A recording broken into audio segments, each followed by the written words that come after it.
அனைவருக்கும் வணக்கம். மாற்று ஜாதி பெண்ணை காதலிச்ச ஒரே குற்றத்திற்காக கவின் என்பவர் ஆணவ கொலை செய்யப்பட்டிருக்காரு.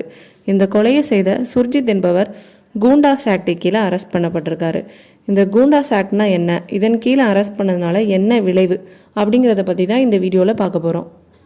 சுர்ஜித் ஆணவ கொலை பண்ணியிருக்கிறதுனால இதனால் லா அண்ட் ஆர்டர் பிரச்சனை வரலாம் அப்படிங்கிறதுக்காக ஒரு முன்னெச்சரிக்கையாக ப்ரிவென்டிவ் டிடென்ஷனாக அவரை கூண்டாஸ் ஆக்ட் கீழே அரெஸ்ட் பண்ணியிருக்காங்க.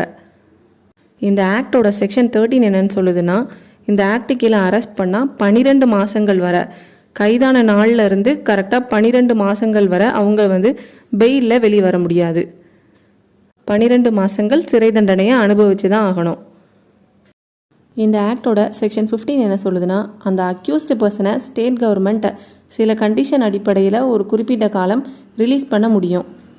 ஆனால் அந்த பர்சன் திரும்ப சரண்டர் ஆகணும்.